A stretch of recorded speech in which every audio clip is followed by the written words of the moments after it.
नमस्कार, नमस्ते, hello everyone. मी पंकज चव्हाण. मी अजय निकम. मी आकाश वारे. तुम्हा सर्वांचं पुन्हा एकदा मनपूर्वक स्वागत करतो आपल्या लाडक्या युट्यूब चॅनल मध्ये, ज्याचं नाव आहे गँग of brothers. You know the gang of brothers.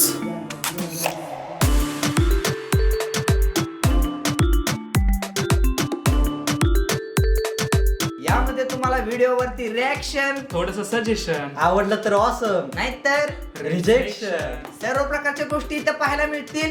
आणि आजचा आपला व्हिडिओ आपण स्टार्ट करणार नाही, तर आम्ही व्हिडिओ बघून आलोय.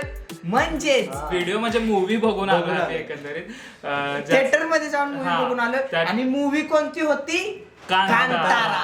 तर ट्रेलर रिव्ह्यू करणार होतो आम्ही, बट मला वाटतं कांतारा मूवी आल्यानंतरच आम्ही चॅनल ओपन केला है. आणि मतलब चैनल हमने कांतारा मूवी आने के बाद ये ओपन किया है. सो कांतारा मूवी का एक हमने मूवी ही देखी, कल ही देखी, और हम शाम को ही वीडियो बना रहे हैं. सो मूवी इतनी बहुत ही बढ़िया थी. सो देखते हैं. मूवी मतलब हम दोनों से ज्यादा story line wise, story telling wise इसको समझ में आई है. मतलब हम दोनों के भी समझ में आए, लेकिन जो ज्यादा सीन्स जो टेक्निकल वाइज लिए थे वो हमें ज्यादा नहीं समझ में आए, लेकिन इसको समझ में आए. सो बात करेगा ये कि पहली बात तो हम फिल्म देखने इसलिए गए थे कि हमारे पहले जो लोग फिल्म देख के आए थे उनका जो रिव्यू मतलब था, हमारे जो फ्रेंड्स है, जो टीम में लोग हैं, उन्होंने हमें रिव्यू किया था. और जो आम लोग भी वो फिल्म देखते हैं उनको भी आसानी से समझ आ जाती है. और ऐसा नहीं कि रिव्यू भी उन्होंने ऐसे बताए थे ना, सब सीन्स ऐसे विजुअल पता कि एक पॉइंट वाइज उन्होंने ऐसा हुआ था, इसके बाद ऐसा हुआ था. इसलिए हमने भी सोचा कि नहीं, अगर आपने भी फिल्म अभी तक देखी है तो आपके समझ में आ जाएंगी कि इधर 3 पार्ट हमको लग रहे हैं. कि स्टार्टिंग में अगर हम फिल्म देखते हैं तो ऐसा कुछ लग रहा है कि ये राजा है और ऐसा कुछ ट्रेडिशनल वगैरह होगा. उसके बाद सीधा जाते हम उस मेले में, गांव के कुछ मेला होगा, वहां पर वो भैंसों की कोला वो फेस्टिवल रहता है, और रेस रहती है, वो मुर्गों का वो झगड़ा रहता है, वो रहता है. उसके बाद सीधा जाता है वो जंगल में कुछ वो शिकार करते हैं, या फिर वो पुष्पा में हमने देखा था कि लकड़ियां वगैरह काटते हैं. ये बात होता है. और आखिर में तो पता चलता है कि ये सारा तामझाम उस जगह जो उनको दी थी उस राजा ने, वो जगह काहे के लिए दी थी कि उस राजा को उसके घर में कुछ भी अच्छा नहीं लग रहा था, मन नहीं लग रहा था. तो जाता है किधर मेरे को मन लगता है, इसलिए वो जाता है तो उस दगड़ के पास जाता है. वो दगड़ लेता है उन लोगों का, तो वो बोलता है हम ये भगवान है, वो आपको देते हैं, हमको वो जगह दे दो. तो राजा बोलता है ले जगह रख ले तुम लोग. वहां पर वो लोग रहने लगे, लेकिन उनके राजा की जो वंशज रहता है उसको वो जगह वापिस चाहिए थी. इतनी ही सिंपल चीज है उस स्टोरी में, लेकिन फिर भी उसको प्रेजेंट इस तरह किया कि हमको लगेगा ही नहीं कि इतनी सिंपल स्टोरी जा रही. और मेन पॉइंट है कि साउथ वालों ने उनका कल्चर जिस तरह वहाँ पर प्रेजेंट किया है, वो कोला बोल के कुछ तो फेस्टिवल है, उस कोला फेस्टिवल का वो उनका मेकअप, उसके अंदर वो देवी चले आते हैं.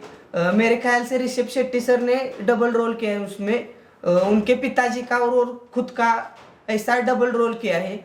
और हर एक कैरेक्टर इस तरह से वहाँ पर प्रेजेंट हुआ है, और हर एक चेहरा नया है. ऐसा कुछ नहीं कि साउथ मूवी हो या कोई भी इंडस्ट्री में वो चेहरा पहले हमें दिखा हो और उसके बाद हम वहाँ पे दोबारा देख रहे हो, ऐसा कुछ नहीं. सारे चेहरे मेरे ख्याल से नए थे, लेकिन फिर भी उनकी एक्टिंग, उनकी टाइमिंग, प्रेजेंस ऑफ ह्यूमर बहुत अच्छा था. और उसके बाद फिल्म का म्यूजिक, साउंड, मेरे ख्याल से 20% डायलॉग तो चिल्लाने के थे. वो जो साउंड था वो बहुत अच्छी तरह से रिकॉर्ड किया है. शायद मुझे लग रहा है कि उस पे बहुत मेहनत लगी है. जो साउंड है वो सीधा रोंगटे गूज़बम्स से आने वाले, वो साउंड सुनते ही आपको गूज़बम्स आने वाले. और जिस तरह से बीजीएम किया है, बैकग्राउंड म्यूजिक किया है, स्कोर किया है, उसको बहुत ही तगड़ा किया है. और कल्चर वाइज वो मूवी का जो दिखा है डांस फॉर्म से, वो कल्चर वाइज उनके वो कोला कुछ तो है ना, वो कल्चर फेस्टिवल रहता है उसमें. वो क्या बोलते हैं उसको, भगवान अंदर अपने शरीर में घुस जाते हैं और वो फिर वैसे डांस विंस करते हैं नर्तक की तरह वो- नर्तक की तरह वो डांस करते हैं। तो वो डांस, वो मूवमेंट्स एकदम लिटिल मूवमेंट्स है, लेकिन इतने तगड़े हैं। और सिनेमैटिक जो विजन किया है इस मूवी का सबसे खतरनाक है। जिसने भी डीओपी, डायरेक्टर ऑफ फोटोग्राफी, किसने शायद मुझे मैंने सिनेमेटोग्राफी अरविंद यस कश्यप ने की है। सिनेमेटोग्राफी बहुत ही तगड़ी की है। Written and directed by Rishab Shetty, जो खुद उस फिल्म में लीड में है, उन्होंने ही किया है। ऋषभ शेट्टी मैंने पहली बार नाम सुना है और पहली बार मैंने उनकी फिल्म देखी है। इससे पहले शायद फिल्म नहीं है उनकी, ये पहले ही फिल्म है उनकी, और यही पहली फिल्म उनकी सबसे तगड़ी फिल्म है और इतनी खतरनाक है। इसका बजट सिर्फ 16 करोड़ से, मतलब 16 करोड़ में पिक्चर बनाई गई है। अभी तक का box office collection 305 not a joke, 300 crore से ऊपर गई है, जो हमारे इंडस्ट्री में, बॉलीवुड हो, मराठी इंडस्ट्री में हो, बजट 80 करोड़ 100 करोड़ से ऊपर रहता है। लेकिन फिल्म कमाती कितनी है? 600 400, कभी कभी 100 से भी क्रॉस नहीं होते। जिन्होंने 80 खर्च किया है, कभी कभी 60 पे ही आके लटकते हैं। लेकिन ये फिल्म ऐसी है, इसमें बजट सिर्फ और सिर्फ 16 करोड़ का है। लगता भी नहीं है कि 16 करोड़ में फिल्म बनी है। जिस तरह से लाइटिंग, लाइट्स का जो शॉट्स है, editing, music wise, BGM wise, song wise, सब बहुत तगड़े हैं। और ऋषभ शेट्टी ने स्पेशली उन्होंने जो कैरेक्टर निभाया है लीड का, वो सबसे क्लाइमैक्स सीन देखोगे तो आप सीट से उछल के कूदोगे। ऐसे क्लाइमैक्स सीन है उस मूवी में, क्योंकि एक्सेप्ट ही नहीं कर सकते आप, मतलब हम लोग एक्सेप्ट ही नहीं करते। कभी कभी हम मूवी देखने जाते हैं तो हमें पता चलता है कि आगे ये होने वाला है, आगे ये होने वाला है, ये होने वाला है। लेकिन इस मूवी में ऐसा कुछ भी आप अंदाजा नहीं लगा सकते कि आगे जाके आपको कुछ अलग ही दिखेगा। कुछ अलग मतलब अलग ही दिखेगा। अरे हम फिल्म देख के आए, आने के बाद पहले हमने क्या चेक किया कि इस फिल्म का मेकिंग चेक किया। हाँ, तो मेकिंग में वो फॉग भी जो मॉर्निंग के सीन्स दिखाए गए हैं, वो फॉग भी ऐसे जनरेट किया खुद ऐसे फॉग भी क्रिएट किए। नाइट के जो सीन्स है, बेस का रेस जो है ना, तो हमारे ख्याल से लीड एक्टर कभी खुद नहीं करता, उसके लिए वो अलग डबल, मतलब बॉलीवुड में कैसे रहता है कि हीरो वो चीज नहीं करता, मतलब एक्शन सीन्स भी रहते हैं, कुछ हेवी एक्शन सीन्स रहते हैं, फ्लिप्स रहती है, ऊपर से कूदना रहता है, तो वो स्टंट मैन करते हैं। लेकिन इस फिल्म में जो रेस है, ऐसे घोड़े की रेस रहती है, वैसे वो भैंसों की रेस है। हाँ, सेम घोड़े, भैंस भी ऐसी दौड़ रही है कीचड़ में, और कीचड़ में है वो रेस। तो उसके लिए 1 मंथ उन्होंने प्रैक्टिस की है, उसके डेली 40-50 टाइम वो रेस के लिए खुद दौड़ते थे। टेक लेने के लिए भी शायद 14 टाइम टेक लिया है, 14 या 40 टाइम टेक्स लिए उन्होंने।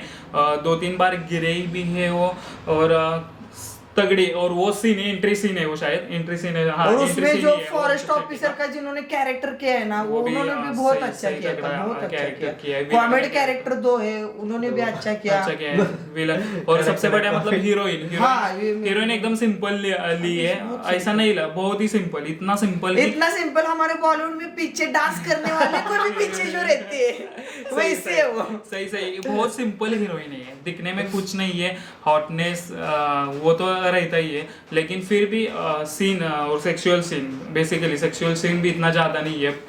फैमिली के साथ देख सकते हैं, ऐसी फिल्म है फैमिली के साथ देख सकते नहीं है, देखो आप जाके देखो, क्योंकि इसका जो कल्चर दिखाया गया है वो एकदम सरलता से दिखाया। मुझे तो साउथ के और ऋषभ शेट्टी, नागराज मंजुळे लगे। हाँ, सही ये कंपैरिजन हो सकता है, कंपैरिजन भी हो सकता है, और सही में वही है वो। और जो ऋषभ शेट्टी ने काम किया है, लवली, अभी लग रहा है कि कब मौका मिले। एक्टिंग तो इतनी बढ़िया की ना, बहुत बढ़िया। और सबसे अच्छा उन्होंने उनका कल्चर जिस तरह प्रेजेंट किया है, वो कोला किसको पता था? किसी को नहीं, लेकिन उन्होंने ऐसा विजुअल किया कि यार ये कोला फेस्टिवल हो सकता है। लेकिन हमारे इधर क्या रहता है कि हमारे जो फेस्टिवल है या फिर कल्चर है, वो लोगों को पता नहीं जाना। हाँ, पता ही नहीं चलता है, लेकिन उन्होंने हम तक पहुंचा है। और कम से कम बजट में अगर हमें बॉक्स ऑफिस में ज्यादा से ज्यादा कमाई कैसे की जा सकती है, वो ये फिल्म हमको बताएगी। बरोबर। और सबसे बढ़िया मुझे भी लग रहा है कि कम से कम बजट में सबसे खतरनाक वाली फिल्म होगी तो यही होगी।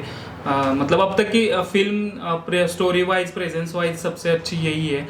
उसके बजट के वाइज तो कोई मेरे ख्याल से ऋषभ शेट्टी सर ने बहुत इस पे स्टडी किया होगा तब जाके हाँ ये फिल्म शायद आई। मुझे मतलब क्योंकि इनका नाम अभी तक पता नहीं था नहीं किसी था को। इससे मुझे। हाँ लेकिन उन्होंने छोटे छोटे रोल शेट्टी बोले किए। तो हमको वो हमारा रोहित शेट्टी और सुनील शेट्टी हे तो ओए ओए हिरोईन नाही का काय ते हिरोईन का काय नाम वो शेट्टी आहे जज नहीं है का वो इंडिया बेस्ट डांसर में जज थी कुछ आपने शिल्पा शेट्टी। शिल्पा शेट्टी, अरे उनकी रामदेव बहन बाबा। ना, अरे उनकी बहन वो सुनील शेट्टी की बहन है धड़कन वाली वो छोड़। लेकिन ये ऋषभ शेट्टी मजाक की आप बात है वो लेकिन ऋषभ छोटे शेट्टी- बच्चों को भी अभी पता चलेगा। नहीं, खुद नहीं, डायरेक्ट ऋषभ किया है, खुद उसमें लीड में काम किया है शायद मेरे ख्याल से। हाँ उसमें- और इस मूवी के स्क्रीन भी शायद कम थे 600 ही स्क्रीन थे लेकिन ये मूवी सभी थिएटर में हाउसफुल थी। हमारे इधर भी जो हमारा हमारे एरिया सिटी है, नजदीक की नजदीक की सिटी में वो कराड़ है, movie, उम्र से, नहीं थी लेकिन नहीं लगी। नहीं लगी वो मूवी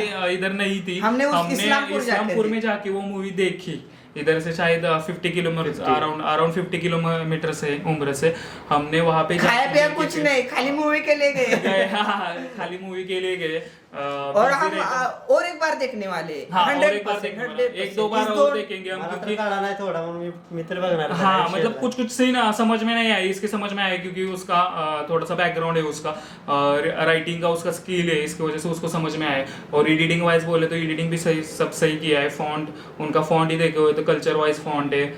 बाद में लेकिन समझ अगर नहीं आई तो भी पलक नहीं झपकती। हाँ। नहीं झपकती दूसरी क्योंकि फिल्म scenes- देखते हुए scenes लिए ये बात ही तो इस तरह है। है सीन्स लिए ही इस तरह है कि हम उम्मीद ही नहीं कर सकते। कभी कभी तो वो कल्चर का रहता है ना वो कोला का हाँ। कुछ तो रहता है वो नर्तक रहता है वो बीच बीच में हॉरर की तरह Horror की तरह। सीन्स है कुछ हॉरर की और तरह डांस में scenes है। वो ऐसा प्रेजेंट करते हैं ना स्टोरी डांस में क्लाइमैक्स में जो सीन है शायद डांस किया है जिस तरह से उन्होंने डांस किया है और उसमें सब आखिरी